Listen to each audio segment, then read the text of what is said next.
educating us through presentation about strategies of investment, infrastructure and information technology about COVID. So I think we don't need to introduce our resource person, Dr. Arumurugan sir, because many of you know about him. Anyway, it is a formal. We have to introduce himself.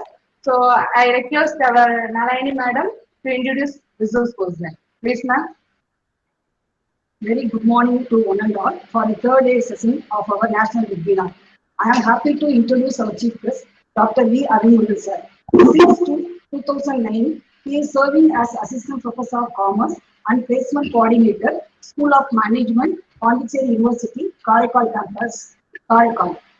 And he is the Business Program Officer since August 2016. His qualification is Master of Philosophy in Commerce, Master of Commerce in Business Finance, and MBA in International Business, and his PhD in Commerce, Logistics Science in the University of Madras, Chennai. Professionally qualified in NET JRF in Commerce 2004, UGC NET FL in Commerce 2002 and 2003, and UGC NET in Management 2010 by University Grant Commission, New Delhi.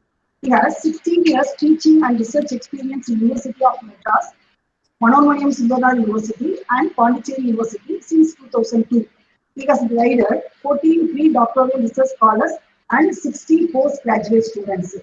He is a board director of ICSSR major research project on mapping growth, development, and problems of women entrepreneurs in Union Territory of Puducherry, India. He has received 25 awards and recognition in his career, like Best Teacher Award by Pondicherry University 5 times, 12 gold medals, Cash Award for Best Research Papers at national level by LIC of India, Rashtriya Gaurav Award 2010 by the India International Friendship Society, Glory of India Gold Medal 2010 by International Institute of Success Awareness, New Delhi, for his outstanding services. Best Citizen of India Award 2010 and citation in the books, The Honored Best Citizen of India, International Publishing House, New Delhi. Asian Admirable Achievers 2011 from Ifisomento International, New Delhi. Bharat Excellence Award and Gold Medals 2013. Global Achievers Development Award and Best Paper Award 2013. Outstanding Services to Humanity Award and Award of Honor for Social Service for NSS. Award of Honor for Social Service, District NSS Cell, Karaikal 2018. His other achievements are one of the Parade Commander and Camp Senior in NSS Republic Day Parade 2000 at New Delhi. He has published various research articles in national and international level, like referred journals and edited volumes. International level 6 papers, national level 12 papers. He has presented papers in UGC sponsored seminars also. International level 12, national level 26 papers. He also participated 31 in workshop and training program and acted as a chief guest in 98 programs. He is a life member of Indian Accounting Association. He organized so many programs like Entrepreneurship Development Program sponsored by Higher Board Ministry of MSME, Government of India. 3 days national workshop on business research and analytics at Pondicherry University.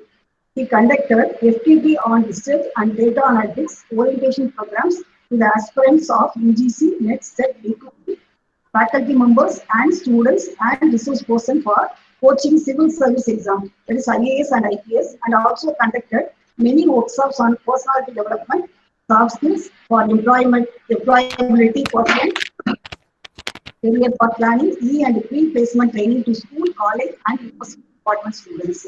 He is involved in career guidance and counseling. He has acted as coordinator in various programs, University Students Advisory Placement Cell, Associate Editor, University Newsletter, and Programmer in Charges, UGC sponsored coaching classes for UGC NET SET examination in Manonmaniam Sundarlal University, etc. He is a C certificate holder in NCC as a junior under officer, attended 18 campus in national and state level. He was the project coordinator in Dr. APJ Abdul Kalam project for counseling UGC NET SET aspirants. As a whole, Dr. V. Arumurugan is an inspirational speaker, writer, scientific researcher, data analyst, area councillor, etc. On behalf of our management, principal, vice principal, faculty members of commerce, I welcome you, sir. With this, I hand over the session to Dr. V. Arun, sir. Thank you, sir. Thanks a lot, madam, and hope it is audible, right? Yes, sir. Yes, sir. Okay. We can. Yeah. Thanks a lot, madam, for your welcome and introduction. And probably, like, I need to update more. And beyond that, I'd like to thank the management, the administration, and especially the Department of Commerce. So you have plural commerce, right? 3 departments putting together, triple commerce. And thanks a lot for inviting me to this most important discussion. Probably you have called it as National Webinar on Investment Strategies, business strategies amid COVID-19 crisis. Still, WHO says that it is a pandemic, and we have moved to the next level called as COVID-19 crisis, because every individual is what you call it as affected because of that. Probably, I think so. You have named it as a COVID-19 crisis rather than COVID-19 pandemic. So still, maybe you are predicting that it may look into crisis, and I do predict that it is looking like a crisis. Already, we are into the economic and business instability. Probably, we'll move on to that. And with this note, last 2 days you would have had a very good conversation on this area. But today I'm going to look into a different angle. That's what I have given, like post-COVID-19 strategies for 3 I's. I've slightly modified it. 3 I's, which refers to investment, infrastructure, and information technology, which I strongly believe that these 3 I's are so important for eyes of India and eyes of the world that we need to look in as a business, what do you call it, as the aspirants in the commerce and business arena. With this little note, I'll move on to the next slide to a little brief introduction about it.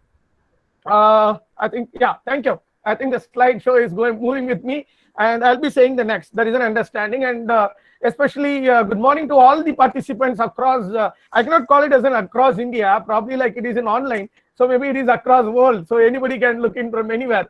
So it is an across world. Thanks to Kalleshwari College Commerce Department for organizing this. So with this little note, let me move on to the presentation. Like already we know that economy and business, which we have updated till now, and nothing more to add on it. And whenever we say business, so ultimately what happens, you know that whether our economy is doing good, whether our what you call as business is doing good, that we need to understand. If you want to understand that, the most important part is that already that we are aware what is our economic condition in the pre-COVID stage itself. Let us move on to pre-COVID stage and try to understand that how was our economy, how was our business. Already we know that last 3 years, like our economy was slightly, maybe FDI was increasing, FDI was coming in, all those things were there, ease of doing business was there, digital India was there, but still our economy was not supporting as we had GDP 9.8 10 years before.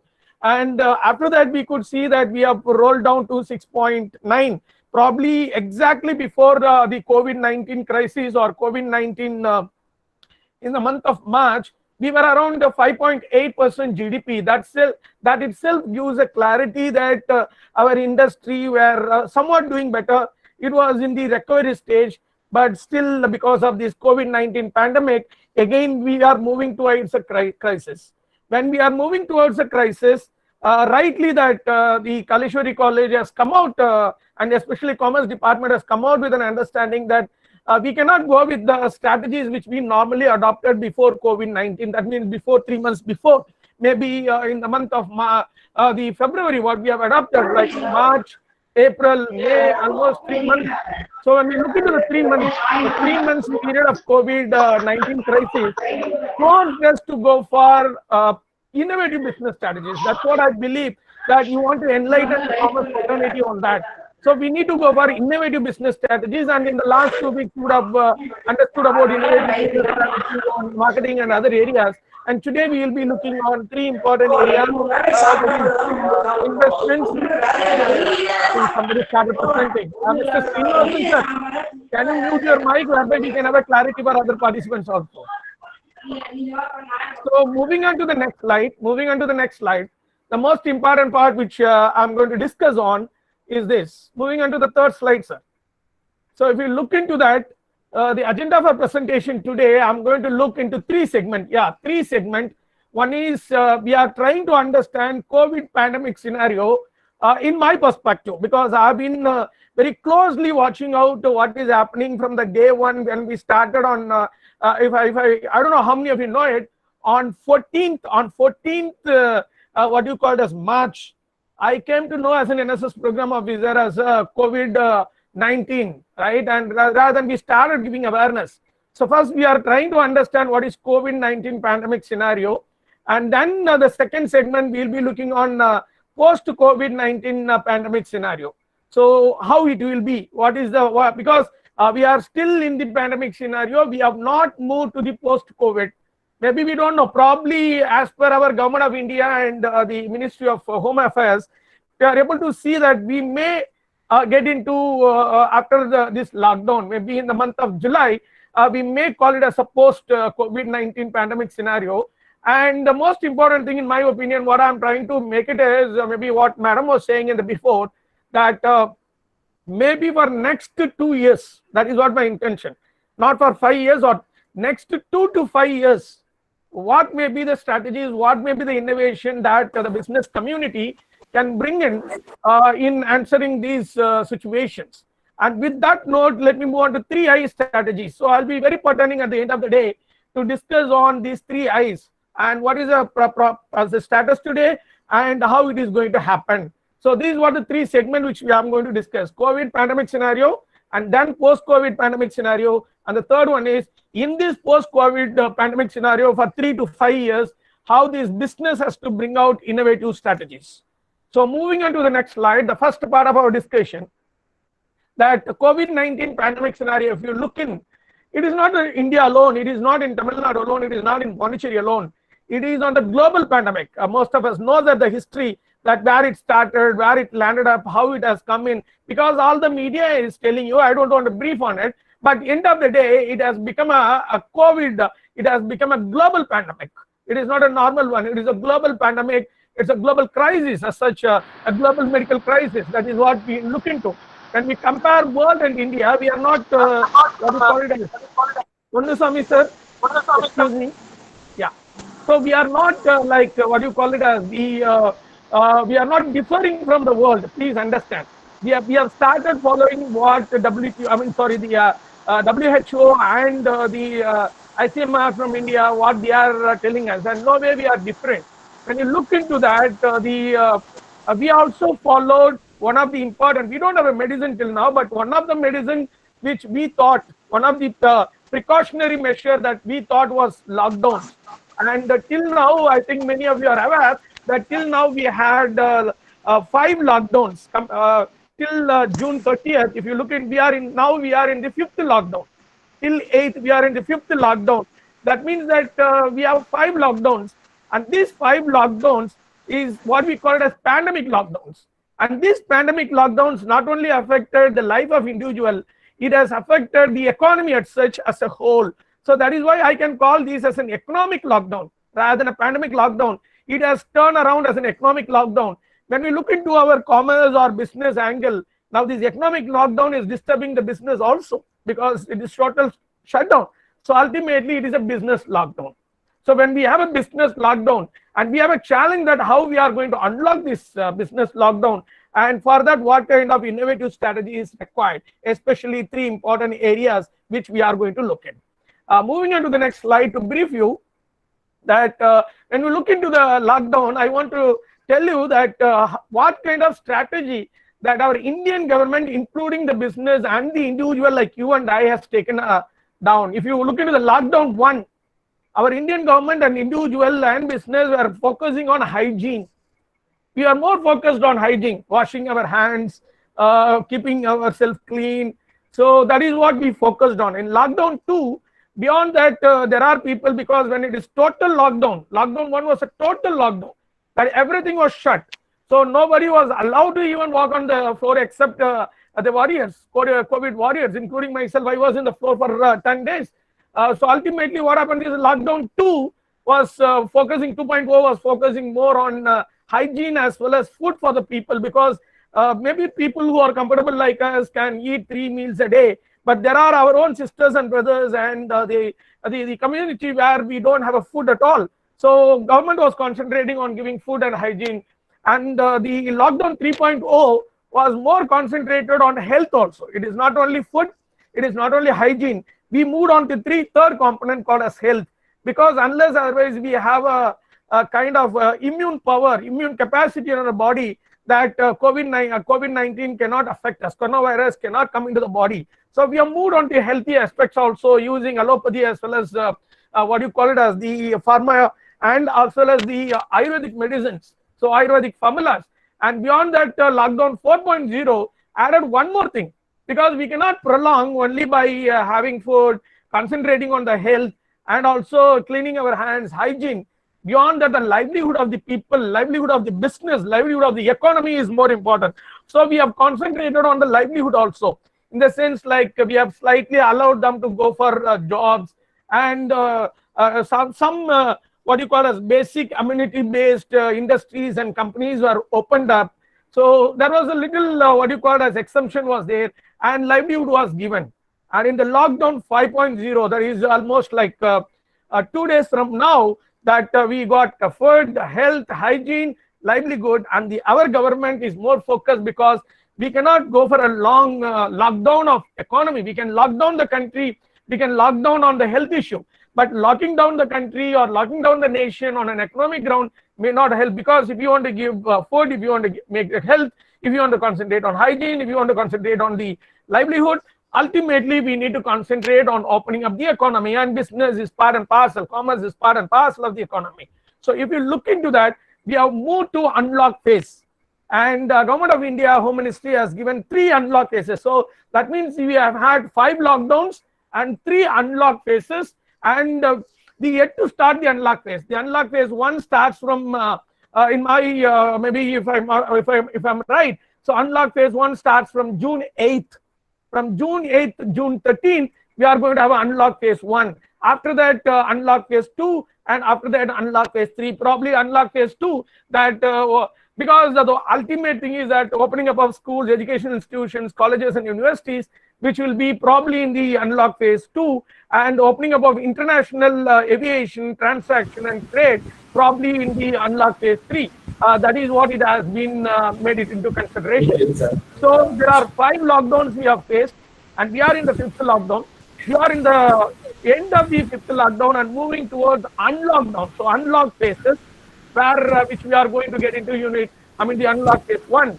So maybe I can appreciate the Commerce Department of Sri Kalishwari College, especially for finding out or tracing out this topic in a right time, because we are in a position to find out innovative business strategies, especially by the researchers, especially by the corporate people.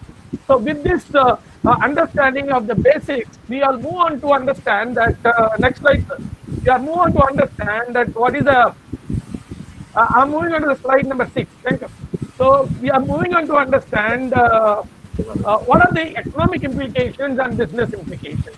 Because already if you look into the picture in the slide I have given, before coronavirus, it was in the increasing trend. It was in the increasing trend. Economy, business, stock market, everything was in increasing trend. After the COVID, if you see the last 3 months, the whole thing is coming down. Whole thing is coming down. So if you look into that, what are the economic implications which we have?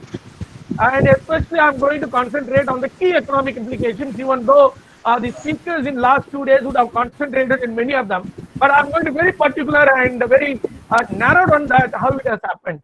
And most important thing is that foreign trade closure. The most important economic implications we started in India was foreign trade closure. We have closed to the export-import process, and which we got a lot of deficit out of it, payment yet to get received, and our export was getting troubled. And beyond that, we have negative trend in GDP. Even our RBI governor on the day said it is like minus 0.6% to what you call as 1%. That is where we lie on the growth. So it is on the negative trend. It is not on a positive trend, because already we had a kind of decreasing trend in GDP. So it has led us to go negative trend in GDP, when the GDP itself an indicator. If you look in India, that we are in a very, very pathetic situation as far as recovering the economy. And recently there was what you call as a news release which were there, the fiscal deficit widened to 4.6%. Already before pandemic, we had 2.4%, and we wanted to cut down to 2.3% of GDP. But today, what is happening? It is increased to 4.6% of GDP. So that means our fiscal deficit. That means that India, which has to give money to others as an economy, has widened. We need to pay more, and already we don't have fund to take care of our own people, our own business, whether it is an MSME, whether it is a large business. And most important thing is that this COVID-19 has made us to move from globalization of last 30 years. We had globalization for last 30 years, and that 30 years, we have just stopped globalization. We have started moving to protectionization. That is what our Prime Minister of India, our Finance Minister is moving ahead from what you call as disinvestment. So protectionization is happening. What you call as vocal for local. That is what the word in the last speech our Prime Minister has given, vocal for local. And yesterday he was talking about make in India and made in India. So all these things which concentrate on protectionization, that we want to protect ourselves as self-sufficient India. That's what our government is looking for. So these are the economic implications. And these, when you look into these economic implications, it is not lucrative. It is not what you call as in the sense like it is not happening in a bigger way. Sir, next button. So business implication. Next, one more, sir. Business implication.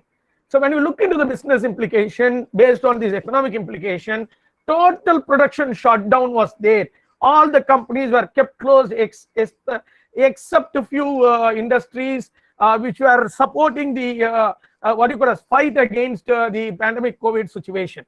And the total production shut down. So once the production is shut down, then ultimately supply may not be there. And beyond that, human resources. There was a huge problem in these last 3 months on the human resources, especially on employees. Employees were stuck at home. Thank God, ITES companies alone had a chance to work at home. Remaining people, we worked at home, but how productively we worked at, we don't know. And especially migrant workers, think of migrant workers, still they are yet to reach their home. Psychologically, they had an imbalance, and people were not able to support them, even though government and some of the good hearts of the company owners able to provide them shelter and food. Psychologically, everybody thinks of, every individual thinks of they want to go back to their home and live with the family. They don't know what will happen, the pandemic pathetic situation. So even though government has given all awareness, but beyond that, migrant workers, they want to move interstate. And that has become restless in managing our business. And now how we are going to get back those labors, it's the biggest problem for business. And the other one is financial sources. When products were not bought, purchase was not happening, that means purchase power of the consumer has come down. People are not interested to buy. When this happens, that financial sources for the business also was locked almost for 3 months. So now Finance Minister has come out with giving credit for businesses, especially on MSMEs. They want to give a credit. So maybe now we can access, but what was the things that financial sources was totally locked? And beyond that, the minimum market access. I do understand that except the essentials, nothing was logistics to the people, nothing was taken to the people, everything was in the stock godown, and the market was closed. And minimum market access was happening. Small kirana shops were open. Some of the district governments were taking, what you call as essentials and some of the very essential things to their doorstep. So there are certain extended life, electronics, all those things are stand still. So which means that we need to understand that there is a huge economic implication because of this COVID-19 pandemic scenario, and a vast business implication because of this economic lockdown. And next button, sir. So the biggest business challenge which we are facing today is the next one. Give a tap, sir. The biggest business challenge, one more tab, is restarting supply versus demand. Restarting the supply versus demand. That was the important thing that we need to discuss today, because 3 months of lockdown, how we are going to create the demand, and without protection, how fast we are going to produce, whether it is the services or the commodities, and how we are going to match the demand. And especially we can create the demand supply also. Maybe government has come forward to give some finance for production. finance for reworking of the offices, but industries, but how we are going to create a demand. Many people are reluctant to purchase, reluctant to buy. They want to only concentrate on what you call it as essentials. The non-essential items, even many people postpone buying ACs, even though it is very hottest period.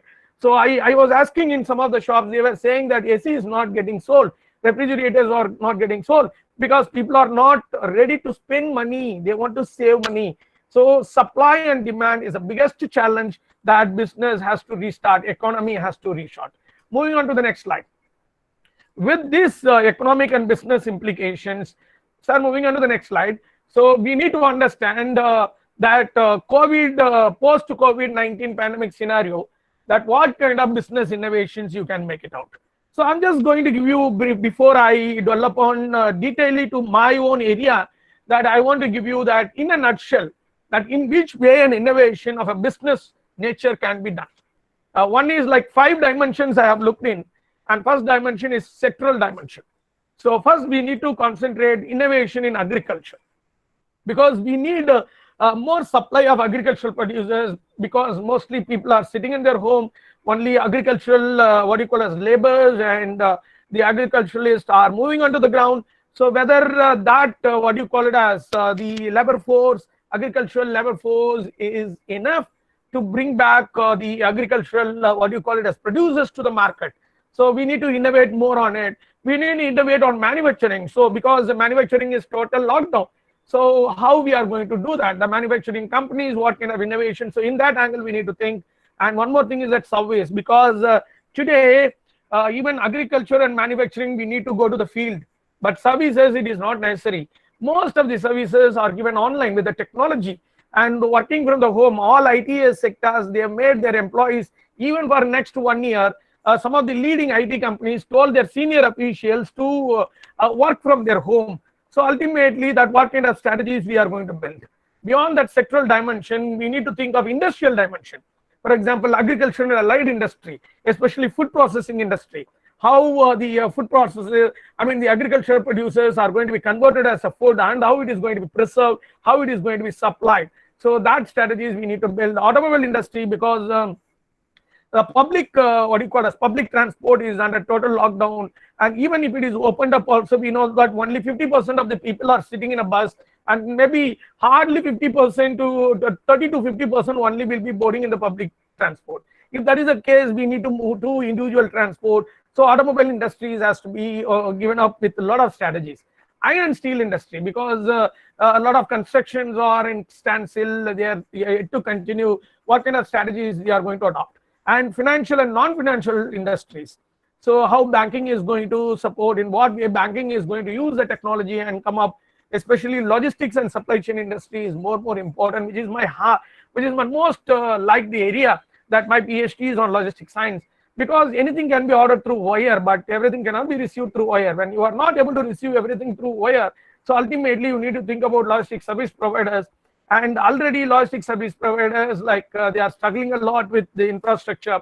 They are struggling a lot with the insufficient transportation, and especially what you call as the interstate and inter-country, inter-nation lockdown of borders. So there are so many industries which we need to look out. And moving on to the next. So next slide, sir. Next slide. Okay. So here also I have 3. Yeah. Oh, you can open up. Two more click. Yeah. So when we look on the third one, ownership dimension. So in that angle also business innovation has to happen, because public business, it is narrowed down in last 10 years that government owned business industries are coming down. A lot of disinvestment is happening. We are moving towards privatization. A lot of private business is coming out. And one more combination has started in the last 20 years, that is public-private partnership businesses, especially on infrastructure, especially on key industries like power, what you call as power generation and other areas. If you look in, we need to bring out a lot of innovation on that. More public-private partnership has to be encouraged, rather than only public, rather than only private. More public-private partnership will help include all the people into the aspect. And the fourth important dimension that business innovations has to be required is size, based on the size of the organizations. So maybe in India now, based on the finance minister and her deliberation in few announcements as a what you call as economic recovery package, if you look in the large enterprises and MSMEs, that is micro, small and medium enterprises. So more what you call it as the credit facilities has been opened up through banking by our government for MSMEs to start up. But there was an article I just read after preparing this PowerPoint that I could see that a lot of MSMEs are struggling. Almost 69% of MSMEs are struggling to come back to the normalcy, and they need more credit, they need more labor support, they need more psychological support, they need more customer backup. So it's the biggest challenge that our innovation has to go into this. And the last important thing is that technology dimension. So in my opinion, like today, the entire industry can be divided in these bases: digital business, semi-digital business, non-digital business. That means still if anyone is not having any kind of technology oriented support to reach their customers or for production of their business, they are called as non-digital business. Still in India, a lot of tiny industries or micro enterprises, small enterprises are still non-digital business. They may have a mobile phone, they may have a laptop, but the connectivity of the entire supply chain network is not happening in a bigger way. But there are some organizations where they have semi-digital business. Part of the business is in online, part of the business in physical business. Especially delivery part, they move on to a physical business. But some of the business is moving towards digital business, especially service business are moving. So there are digital business where we need to, that is a digital business. If anybody, whether it is a manufacturing, whether it is an agriculture, whether it is in a service sector, any industry which is moving towards digital business, we need to go for greater business innovations. And anything which is having semi-digital business, we need to find innovation for that. Even some of the digital business companies in India coming back as a semi-digital business. For example, you can order through eBay, you can order through Amazon, you can order through Flipkart. Once it is not got delivered, they are taking to the warehouse again. Reverse logistics is happening. So non-digital business is also like we need to convert. But with this economic situation, how to move from non-digital to semi-digital to digital business. So ultimately, these are the 5 dimensions, in my personal opinion, that we need we need a business innovation. So that is what which we need to. I think some of them are saying that PPT is not visible. Please concentrate on that, madam. So moving on to moving on to the next slide. That most important thing is that we are moving on to the next slide, sir. So the most important thing is that how business innovation in the present situation.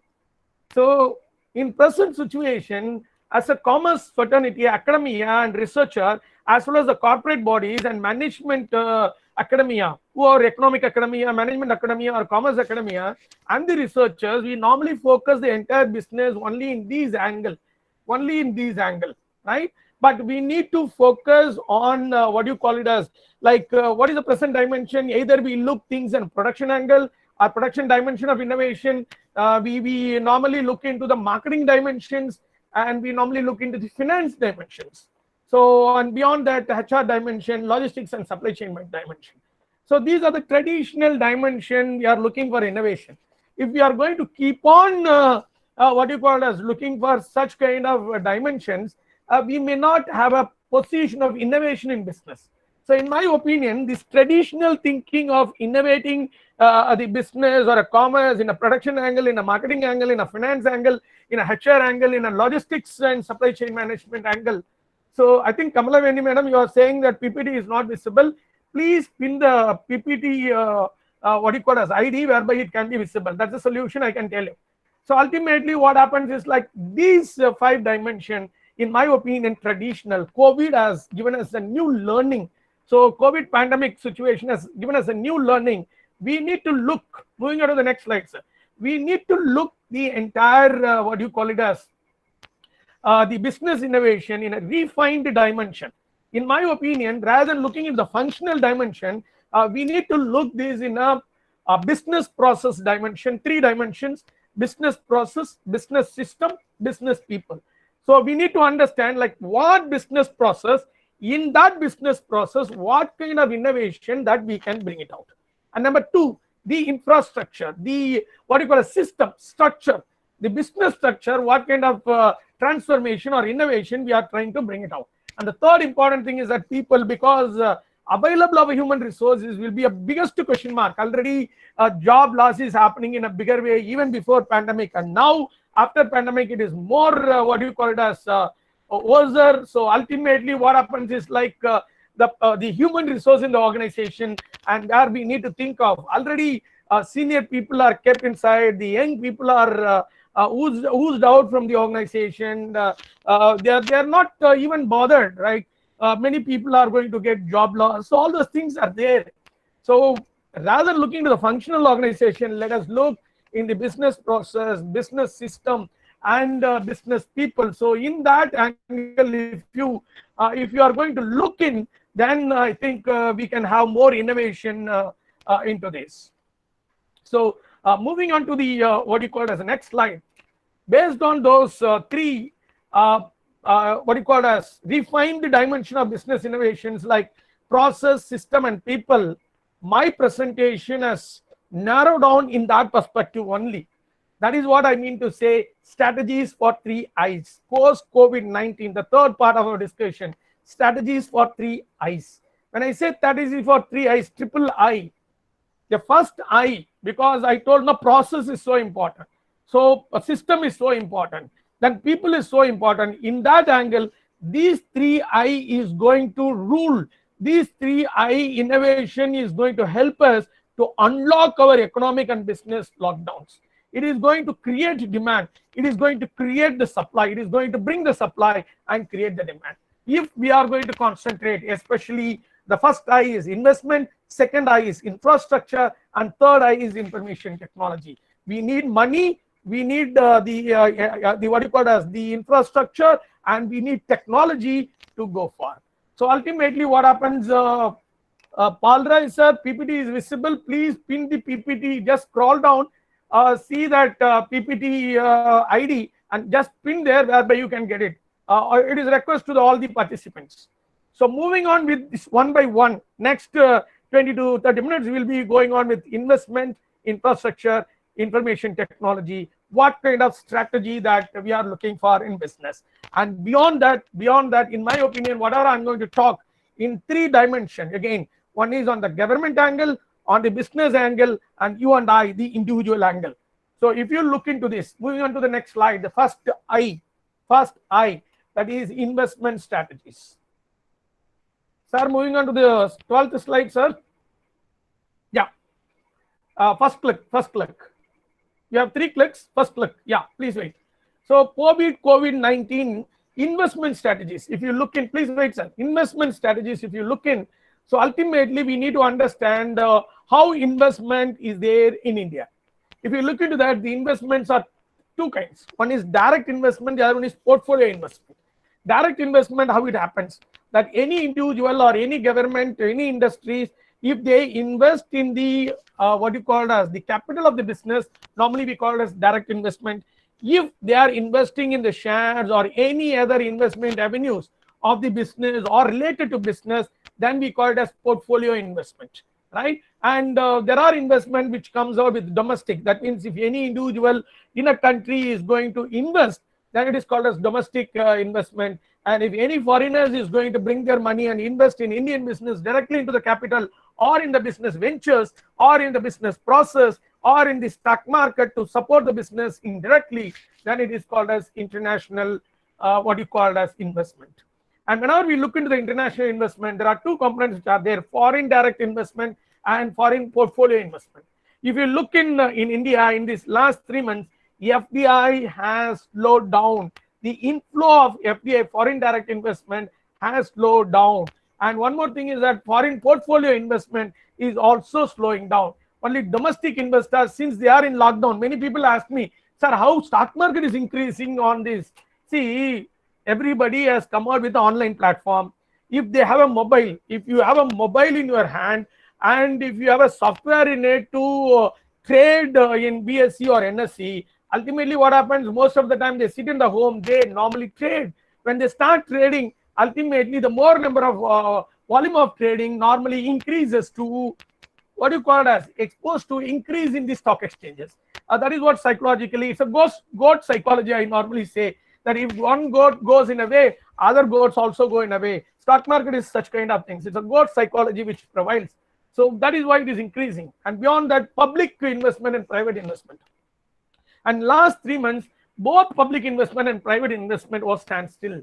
So which we need to understand that, and again, government, even it is not interested, the strategy and the government is taking that they are not interested in invest in a business. Only they are encouraging the private authorities to invest in economy and the business, especially. When you look into that, investments are made only for few things when compared to last 10 years. That government investment is getting reduced, especially they are concentrating on very key infrastructure. And if you look into the business, they are coming out with more, taking to the real Reliance Industry Limited. So ultimately, they are coming out in a bigger way. Sorry, bigger way.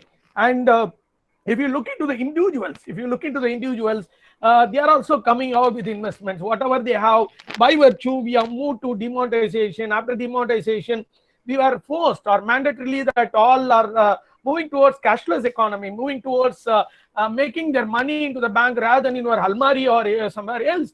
So ultimately, you are not having cash in hand. Even the commerce psychologically mimicked. Now there is no concept called as cash in hand. We have always cash in bank. So whether the cash in bank is asset or a liability, so all those discussion is going on.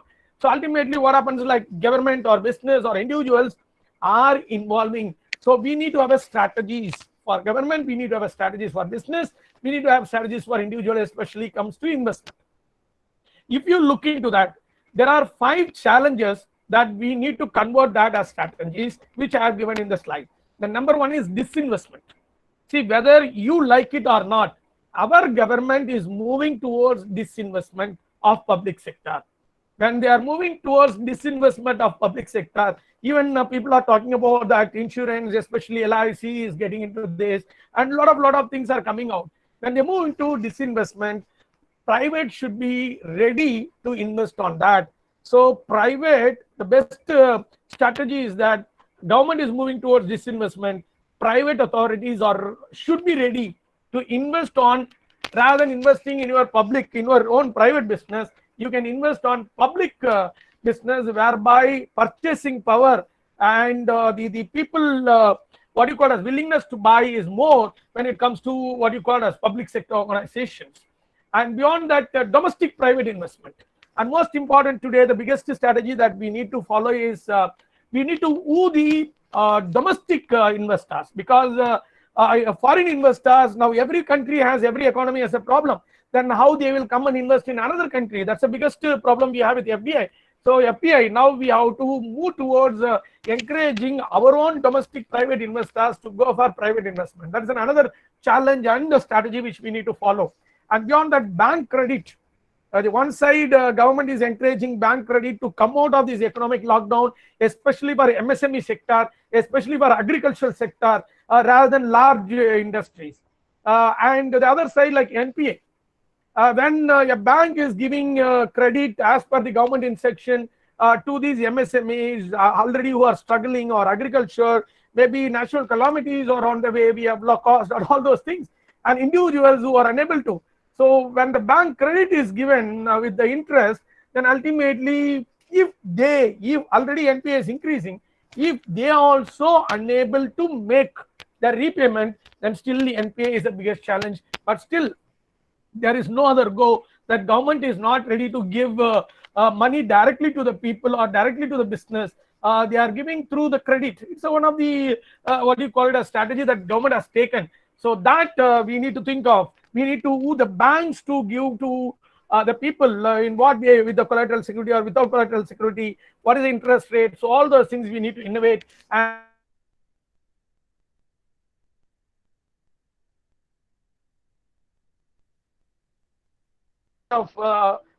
there is a slight cut because I got a call, so don't worry. And the next one is investment in key sectors. That is more important.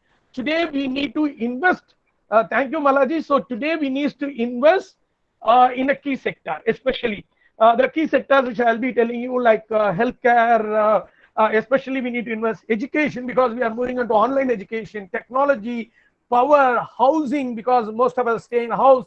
So key sectors investment has to be huge. So again, I'm telling you, we need to believe on the domestic investors for next 2 to 3 years. Maybe after 3 years, we may find the foreign investors coming to another country, because every country is asking or requesting their own investors to invest in their own country in this situation. So we need to also make sure that our own investors, business people invest on it. And the another important strategy and challenge which we have is, like, already we have financial instruments, but we need to go for a hybrid instruments, what you call as investment instruments, a combination of insurance with investment, a combination of agriculture commodity with investment, a combination of bank credit with agricultural commodities. Maybe a lot of derivatives has to be come out. So we need to innovate more hybrid investments, instruments, financial securities that we need to. So when we look in all this, I have a most specific strategy for investment. Sir, click one more button. So one more key, whereby I see this as a spend and, sir, move to the previous, spend and save strategy. Previous slide, sir. Spend and save strategy. So ultimately, what happens is, like, we need to make sure that whether we are going to spend or save. So when you spend or save, we need to make sure that it goes to investment. In my personal opinion, I'll tell you, people who have, please move for spending. People who have for your basic needs, basic livelihood, move for spending. People who are not having for what you call as livelihood, whatever you have now, please save it. Please use it only for your food, your hygiene, your health, and probably for your what you call as medicine. Beyond that, don't spend your money. People who are having only less than 1 lakh of salary, please save your money. And people who are having more than 1 lakh, you can think of investing or spending. In my ultimate aim, whether you are going to spend or you are going to save, whether it is a corporate or a government or an individual, which we need to think of. Moving on to my next I, that is the infrastructure strategies. Sir, key 1. You have 3 keys, please make key 1. So infrastructure, yes, sir. So infrastructure, if you look into this infrastructure, so ultimately what happens is, like, we need to understand that public versus private infrastructure. Today, whatever infrastructure we have either it is provided by public, created by public, or the private is creating the infrastructure. And most important thing is that we need to understand there are basic infrastructure like housing, power, sanitation, basic technology, which is there. And beyond that, sophisticated infrastructure. There are what you call it as the aviation, high-level aviation, bullet trains, what you call as all those things we call it as a sophisticated infrastructure, which is created at present. And beyond that, at present, we have triple P projects like public-private partnership projects. And most infrastructure, whether it is road, whether it is rail track, whether it is what you call as the sea vessels, whether it is aviation, whether it is health industry, education, housing, or smart cities. So we are moving on to public-private projects, especially on road. We know have BOT projects, BOLT projects, build, operate, transfer, build, operate, lease, and transfer. So these are some of the projects which normally we are having it. And at present, before COVID-19, we had FDI on infrastructure projects, especially 100% FDI was allowed. The ceiling of a cap, 100% FDI was allowed in infrastructure projects. And maybe this government, our government, has started working on smart cities. They have identified some of the flyovers and other things, have started doing it. Bullet trains, we are working on smart trains, bullet trains, and so on. If you look in, or what you call as a smart railway station, smart what you call as the everything.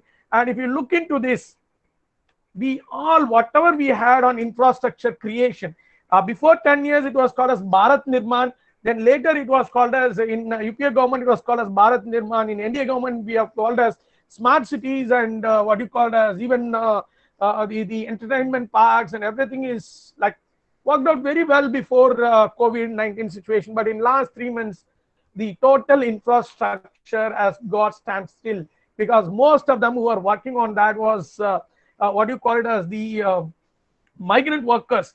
And now I don't know when they will come back. Still they are moving on to the home. When they'll come back, when they are going to start. So we are having a greater infrastructural challenge, and strategies we should build on the challenges.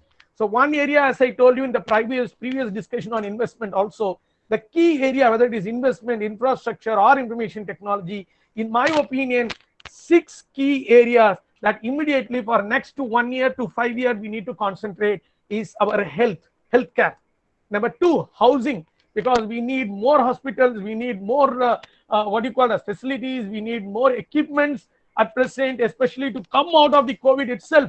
We need efficient what you call as healthcare facilities, like in all the states, because India is not only one state, to all the states, because in some state nothing is there, some state everything is there. So we need to share. And beyond that, housing, because we are going to make them to stay at home. Ultimately we need to have housing. So whenever we have houses, probably like we can come out, and especially moving on the necessities, moving on the provisions, moving on to or transport anything to one place to another place and reachable, whereby we can avoid the human interface, where we need logistics. Logistics should, the area is where we need to bring a lot of infrastructure, especially on the roads, the what you call as land, air or sea. Beyond that, the vessels. So when we look into the vessels, everything have what you call it as. So everything we need to work on it. And beyond that, in slide 7, you have not presented the second dimension. We will go ahead, sir. So the other thing is that education is in a bigger way. So ultimately what happens is like today we are moving on the education in enter new dimension. So physical interaction going to be less, and online interaction is going to be more. Even today what you call the schools have started WhatsApp, very new term, WhatsApp study hour. So 1 hour in WhatsApp, the teachers are contacting LKG students. Please understand. So I'm not to that. In my opinion, schools should not disturb the at least students of till 9th standard. But beyond that, education is moving on.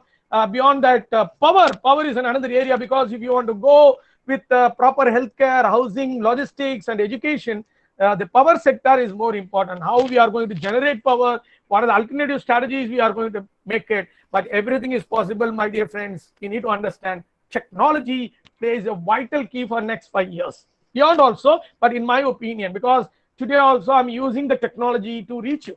We are not traveling to Sivagasi to reach you already, even though I have traveled 2 times to the same college. But technology always plays a vital role.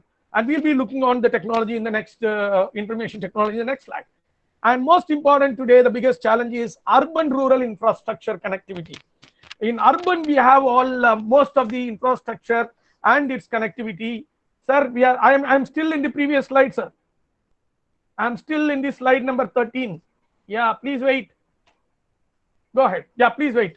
So most important thing is that urban-rural infrastructure connectivity is more important. Today, how we are going to, that is where the problem comes in. Migrant workers, why they started walking, please understand. Because the connectivity in pandemic situation, how we are going to make the urban-rural infrastructure connectivity, especially on roads, especially on airways, and how we are going to make it, what kind of infrastructure we are going to bring. Even farmer has to sit in his village and understand how what you call as cultivation is happening in a bigger way in other countries. So we need, and beyond that, the biggest challenge is large investments. See, creating infrastructure is, which will not be easy unless otherwise you have an investment. So that is what the first I is so important. So we need to bring large investment, not from FDI and from our own domestic investors. So then only we can go for made in India or make in India concept. And most important thing is that private participation. I'm not saying that a public sector has to be privatized. In my opinion, private has to be brought in as a participant and what you call as work out in parallel in some key areas, not in all key areas. Because I do understand that a test normally happens, COVID test and treatment happens for free in government. And there was a string conducted maybe a week before or in the last week, there was around more than 1 lakh rupees was charged for a person treated for COVID-19 in Chennai in a private hospital. So ultimately what is happening is like sometimes privatization may not help for inclusiveness of society as such. And more important thing is that reform in infrastructural development has to happen. In my opinion, like whatever needed, we need to take forward that projects, infrastructure projects. Whatever is not needed immediately for next 5 years, I think my humble request, government has to stop temporarily to build that. That is why I mean to say that the important strategy for infrastructure, which I personally promote, is drop and adopt strategy. That means what? If you have a project in the pipeline now in India, if it is not need based to manage the situation, please drop it temporarily. Adopt new strategies, especially increasing the healthcare infrastructure. Where are the states which is not there?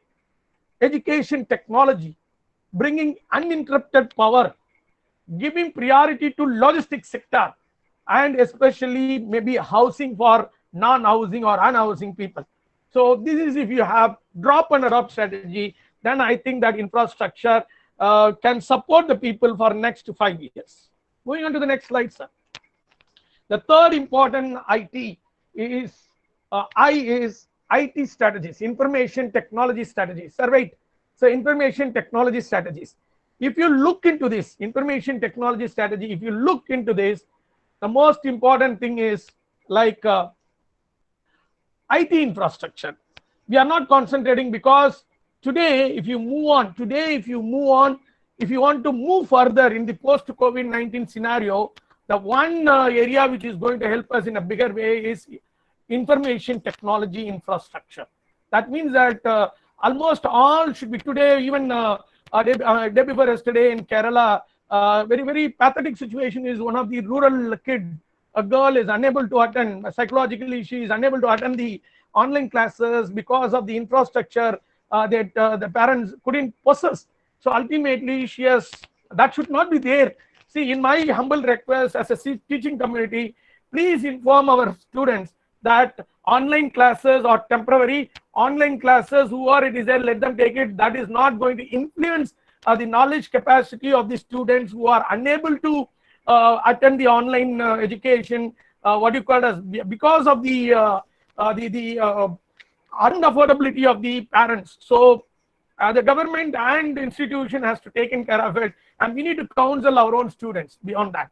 So ITES sector, if you look into that, information technology enabled services are totally moved to work from home. So even big companies, they are moved. So ITES sector is not going to have any problem. The only thing is that we need to concentrate on e-commerce versus e-business, how we are going to move the, what you call as, even in our own district, that collectorate has initiated for e-commerce facilities or e-business facilities with the help of SSG's model. So like a Kirana shop, with the help of a mobile phone in a WhatsApp message, through what you call it as the which has been happening, and through SSG they have delivered to the home in the lockdown. So that's a wonderful model in my opinion. So Kirana SSG technology model, Kirana SSG technology model, that means retail SSG technology model is a wonderful what you call a strategy which can be adopted, where even small shops can get benefited. And the most important thing is that we need to go for e-governance. That's more important today. And I think our government is moving towards digital India. And in the pandemic situation, we have been given enormous support through e-governance, and we are making out. And most important thing is that e-connectivity. That is where more important today. Government, business, and individual. Government, business, and individual should have a electronic connectivity, either through mobile technology or through internet or through any other what you call a sixth sense technology, which many of you go and look into the TED YouTubes, whereby you can see sixth sense technology which we need to have. So with this technology has helped in a bigger way in this pandemic situation, but still we have challenges on that. Information technology, it's a typing mistake. I have made investment challenges. It is information technology challenges and strategies. the first challenge which we have is enhancing IT infrastructure. Please, whether it is an individual, whether it is an institution, whether it is a government, let us enhance the IT infrastructure, because we could see that if you want to be away from COVID-19, we need to be away physically. When you want to away from physically, technology should come in. That is what I mean to say. Thank God some of the governments already has issued laptops. And institution, in my opinion, government and institution should take care of unaffordable student community, unaffordable society to connect into the what you call it as the mainstream arena. That is more important in my opinion. Number two, internet connectivity to all. Internet connectivity to all. And most important thing is that we need to bring a lot of innovation into that, and it should be inclusion also. That connectivity cannot be restricted to one set of people, only affordable people, high income people. We have to take internet connectivity to the lower end, to the unreached people, whereby we can come out of this COVID-19 economic situation in a better way. And one more thing is that Internet of Things. There are new areas like artificial intelligence, and the Internet of Things is coming in a bigger way. That is becoming a walk of life. Now AI is indebted into the online education. For example, we can teach how to monitor somebody is writing the exam by themselves. So artificial intelligence is coming out with a new model, and they are going to watch. A camera is going to be fixed nearby the what you call as, and it can happen. Everybody can sit in the home. Everybody can write the exams. All 30 students we can view in a laptop mode. Things are moving on. So AI is going to help. If their AI is going to sense it, it will inform us. In my opinion, believe on the students. In my opinion, ultimately they'll do better. And that is why even the government is unable to invest in Internet of Things and AI.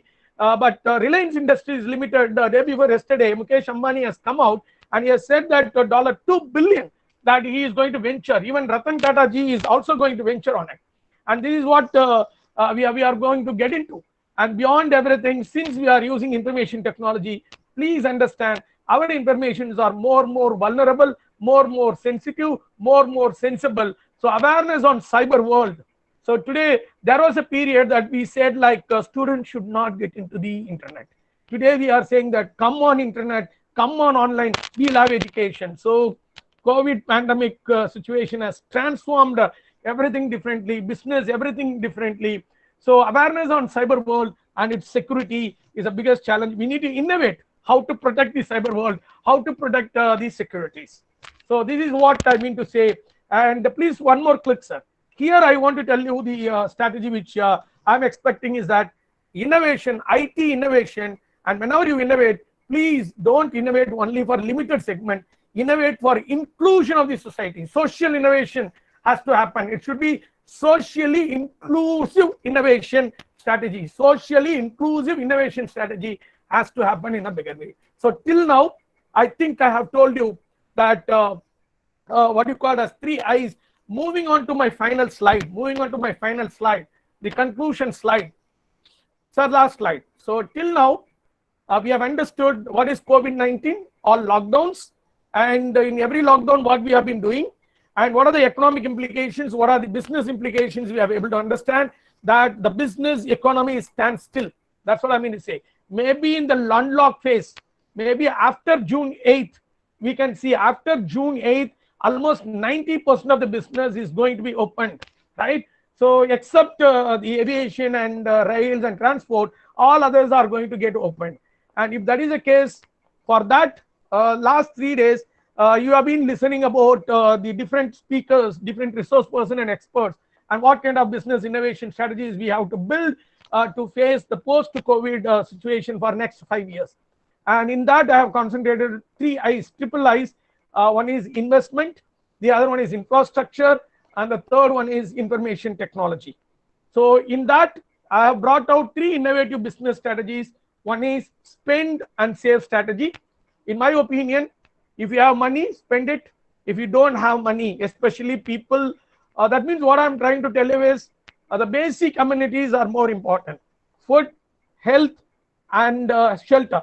If you have that, if your regular income, so please save it. Use it only for basic amenities. Don't go for extended life. Postpone your purchases. But if you have money, please spend it. If you have more money beyond this, please spend it. So these were the two classifications I want to say: spend and save strategy. And the other one is like drop and adopt strategy. So when it comes to infrastructure building, even individual, if you are building a house, please wait for some time. Drop it for some time if you are comfortable. If it is more important, do it. Otherwise, you can concentrate on something. And innovation and inclusion strategy, that's what socially innovative inclusion strategy is what is required, not business innovation strategy. Every business, every government, every individual has to think of socially inclusive innovation strategy. That is what yesterday our Prime Minister also focused on. Make in India, you are almost doing it, and made in India. That means everything should be made in India and it should be delivered to the outer world. Because in my opinion, I make it very strongly that no economy can live by its own. That I strongly believe on. No economy can live by its own. That means one state has to depend on another state, one country has to depend on another country, one government has to depend on another government, one business has to depend on another business, one individual has to depend on another what you call as individual for living, for livelihood, for economic life. So with this note, let me thank the entire organizing team for organizing this 3 days national webinar on business innovative strategies, especially in the period of COVID-19. And you have given me an opportunity to analyze this last 3 months, especially on key important dimension, that is 3 I's. By end of my presentation, I'll say that 4 I's: investment, infrastructure, information technology, innovation, inclusion. So I move on to the 5. So if these 5 are going to be taken on board by all commerce, management and economics, academia and researchers and the corporate world and the government, I think managing the post-COVID-19 situation may not be far away for our Indian economy. But still, please, there are segments who are out of our eyes, out of our focus, who are unreachable. We need to reach them and at least make sure that everyone have their food for living. No death should be there because of starvation of food. But our government is taking care, our business is taking care. Let us also socially take care of them. Thanks to Amuda madam, thanks to Narayani madam, and thanks to everyone for giving this opportunity. And if you have any clarifications for next 15 minutes, I'm ready to answer. Thank you, madam. Thank you, sir. So thank you for your excellent and nice presentation. We have learned many strategies, how to manage the present situation. This is the time for the participants. If you have any queries, unmute your audio and ask query to the resource person.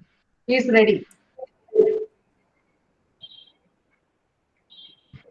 Kindly unmute your audio one by one, or type the queries in the chat box. Madam, before I take the question, there was in a comment box, I think Uvani Selvabala. One second, I'll come back. Uvani Selvabala, the profile has asked me in the slide number 7, I have not explained about the second dimension. See, second dimension is industrial dimension. I have already explained that our business innovation should happen in agricultural industry, food processing industry, automobile industry, iron and steel industry, financial and non-financial industries, and especially on logistics. So this, I'm just giving an eye-opener for all our academia and researchers to bring out innovative ideas. So thanks a lot. I'll move on to the question now. I think Dr. Kumari is online. Please go ahead.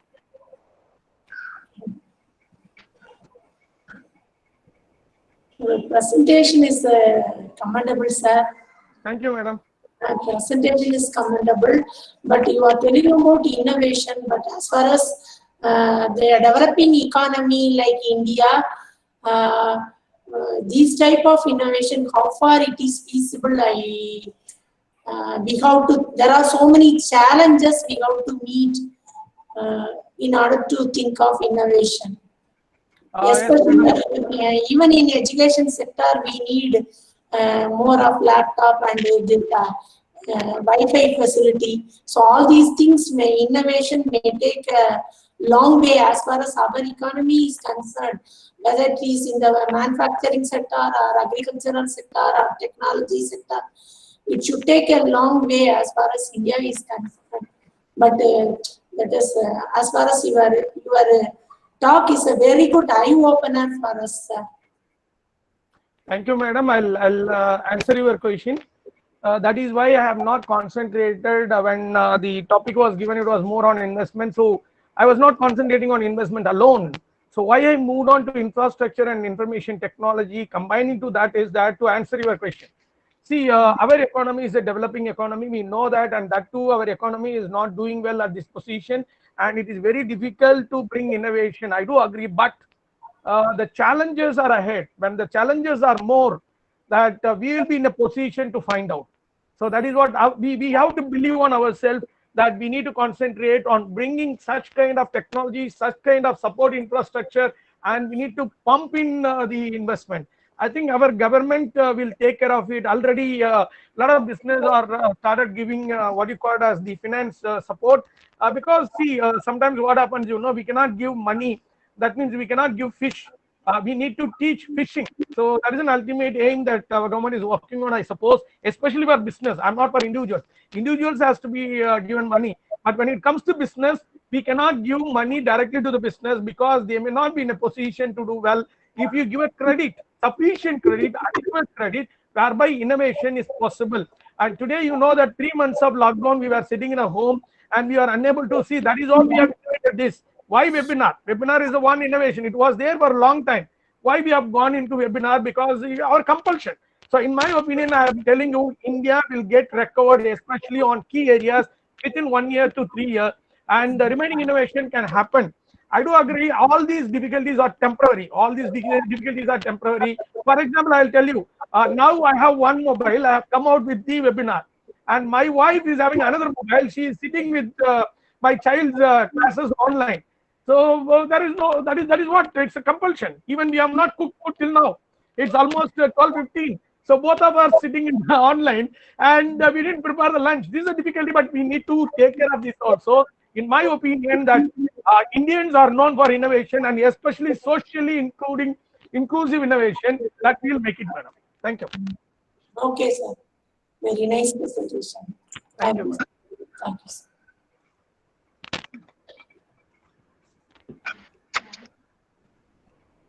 Any other participant, you have any queries?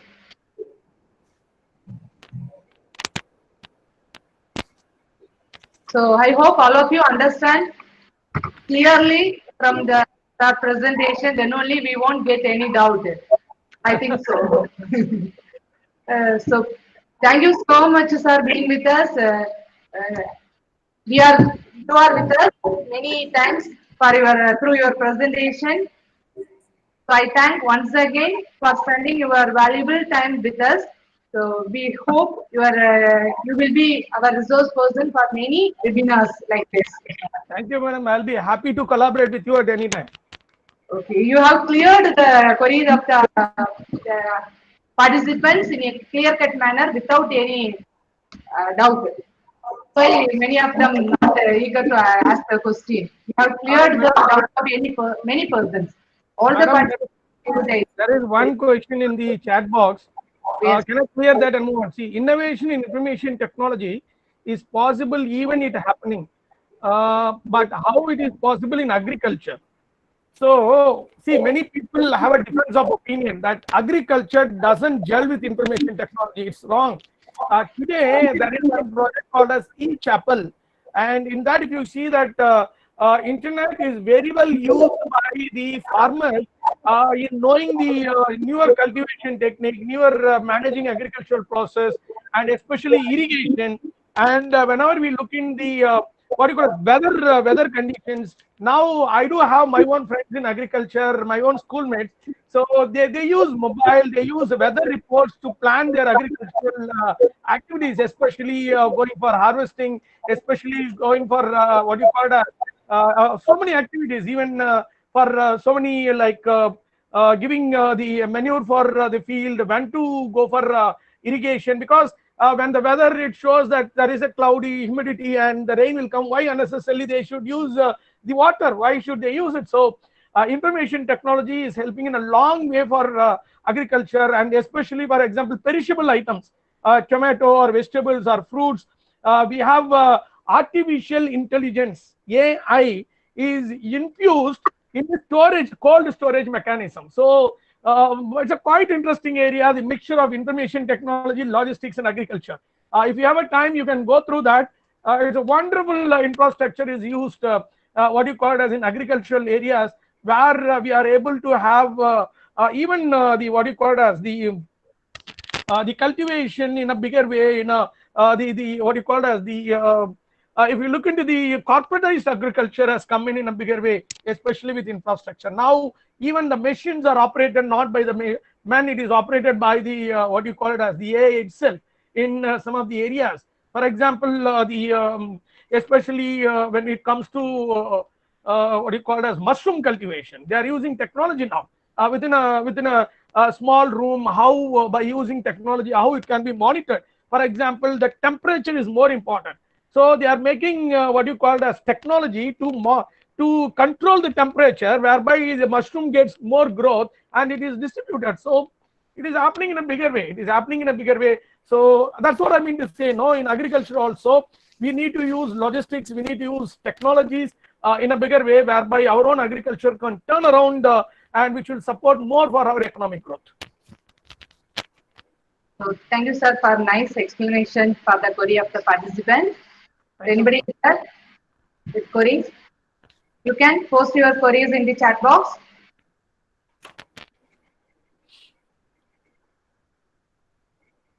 That's good. There is another important question. So, is disinvestment in education give positive impact to vulnerable group? Disinvestment in the sense in education, they are not going for disinvestment. Please understand, because no universities, no institute, no colleges of government or schools is going to be given to private. That is what disinvestment. So they are not going for disinvestment, but the what you call as the private players are allowed. For example, even yesterday in the new education policy, I come across that fees fixation by private university is going to be given to them itself. That government is not going to fix it. That was later around 12 o'clock in the night. I just read that in my FB social media. So I wonder, like maybe it may affect the unaffordable society. In my opinion, my humble request is that all the teaching community, you and I, has to work collaboratively with the government to enhance the what you call it as the education, especially in the public sector and the rural colleges like Sri Kalishwari College, where it benefits to huge number of rural students. So we need to support them. We need to encourage them to support the unaffordable rural people, irrespective of lucrative, luxurious education system. That's what I strongly believe on. Yes, sir. Yes, sir. So another question is that, sir. Yeah, please, madam. What's your opinion about the impact of COVID-19 on unemployment?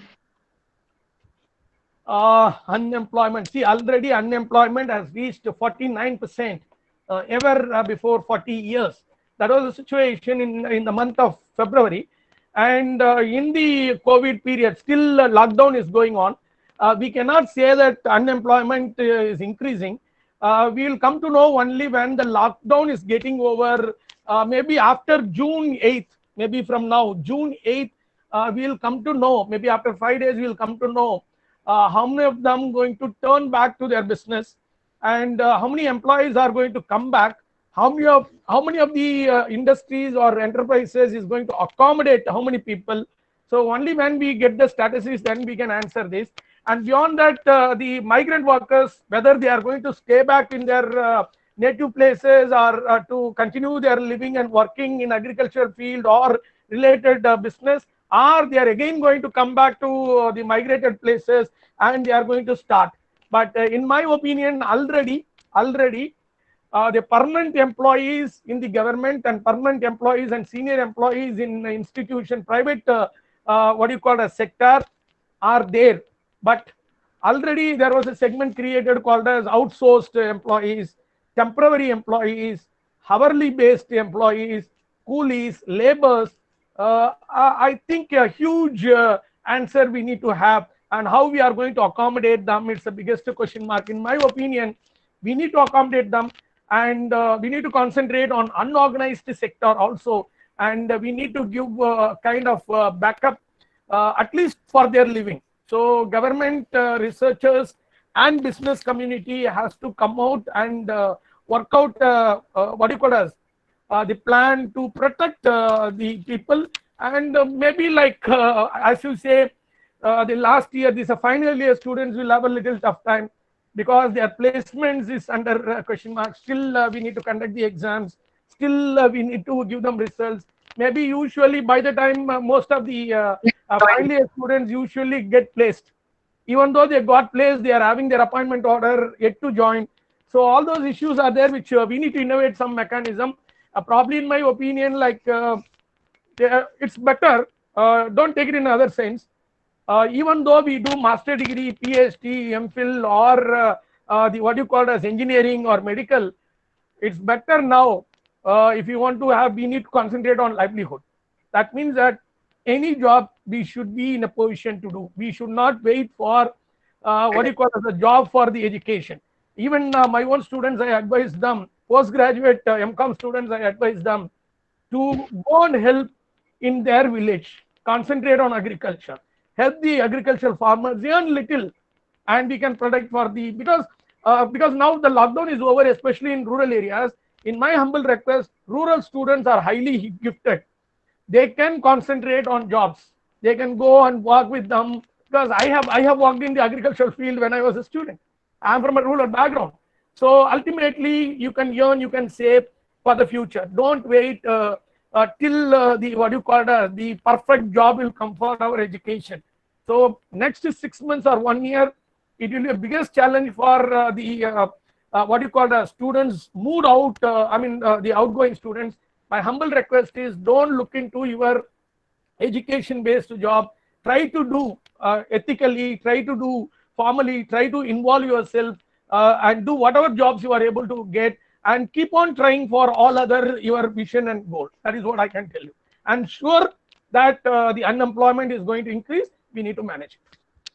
Yes, sir. I agree with your point. We should instruct our students about education. We should not seek education-based job.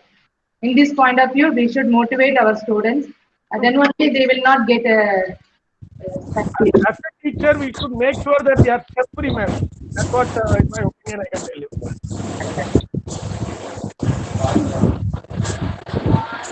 One of the participants asked your mail ID, sir. Madam? One of the participants asked your mail ID.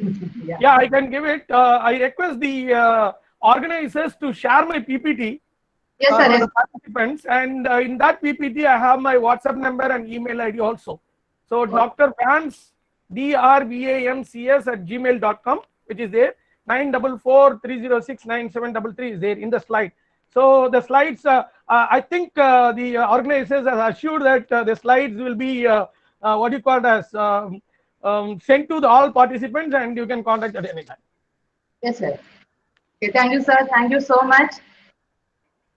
Okay, for spending your time with us. Thank you once again. Thank you a lot. Thank you, sir. So before getting to the formal vote of thanks, personally I thank 3 days resource person, Dr. G. Suresh sir, Dr. Ajit K. Thomas sir, Dr. Arumurugan sir, for accepting our invitation immediately. Next, I personally thank the person who is supporting us for last 10 days. That is our system admin Marimuthu. He is here. So I turn the camera looking towards. Thanks, Marimuthu sir, for coordinating my PPT. Because last. One more, sorry. I thank Lakshman sir also, who has taken pain to reach me. Thank you. Thank you, sir. So I have to thank one more person, that is Babu Franklin sir from Commerce Department.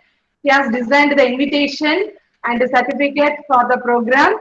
So I thank these two persons personally. I invite Dr. S. Saraswati to deliver vote of thanks. God select only few persons to ask the institution and the people. In this way, our secretary sir is a gifted person. He managed our Kalishwari College in the best way. In this occasion, I convey my sincere thanks to the management and the secretary sir for permitting us to conduct this 3 days national level webinar. Thank you, sir. Then leaders or the dealers in hope. Innovative ideas distinguish the leaders and the followers. This quotation is apt for our principal sir.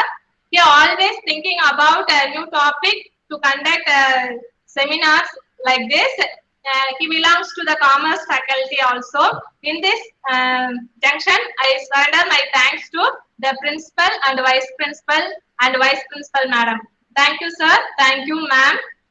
Putting your heart, mind into an action will bring a success. It is the secret of life.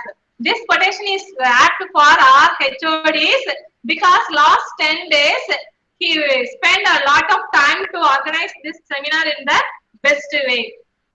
I convey my sincere thanks to Dr. S. Amudarani, Head Department of PG Commerce, Dr. N. Nalaini, Department of Commerce CA, and M. Gurusami sir, Department of Commerce Regular.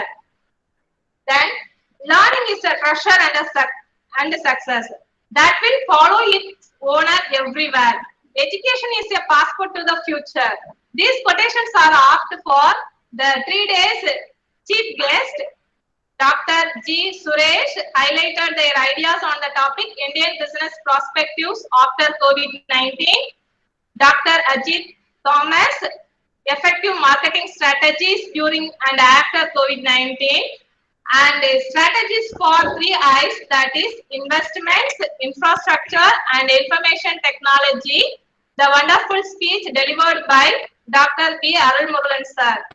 He gained a lot of information by spending their valuable times and shared to the participants. They are the professors.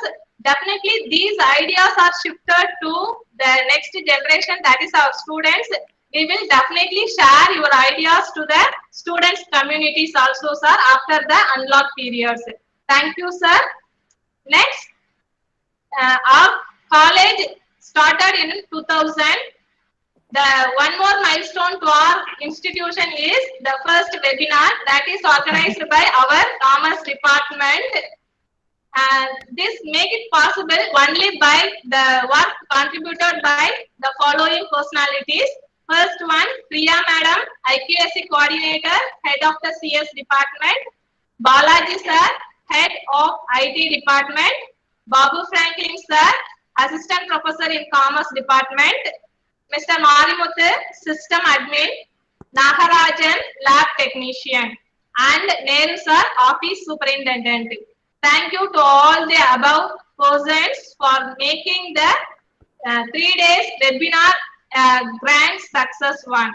Because till March 2000, we heard only about the national international seminars, not the word webinar in our rural area. But we happy to make the create the milestone. Thank you all. Then last but not least, being positive even in a negative situation. It is not a name, but it is a leadership. It's for the participants because even though in their stressed, depressed lifetime, they allotted a valuable time to learn new things. Thank you, participants. Once again, I thank you all. Thank you. Thank you, sir. Thank you, madam. I'm Kathy. Yes, sir. Thank you, sir. Thank you, and congrats for entire organizing team for making it. Thank you, sir. Thank you. I thank the participants who are actually learned something from our webinar without for getting just for a certificate. So I personally thank them a lot. Thank you, participants. So I will send feedback to the. I will send PPT and the feedback to the WhatsApp group or in the mail ID at 5 p.m. only. So hereafter, we will send the certificate to the attended participant only because we are Sri Kalishwari College is very prominent in timing. So we start program at 11 o'clock. So those who have attended the webinar, that person only gets certificate from the institution. Thank you so much a lot. Thank you. Okay.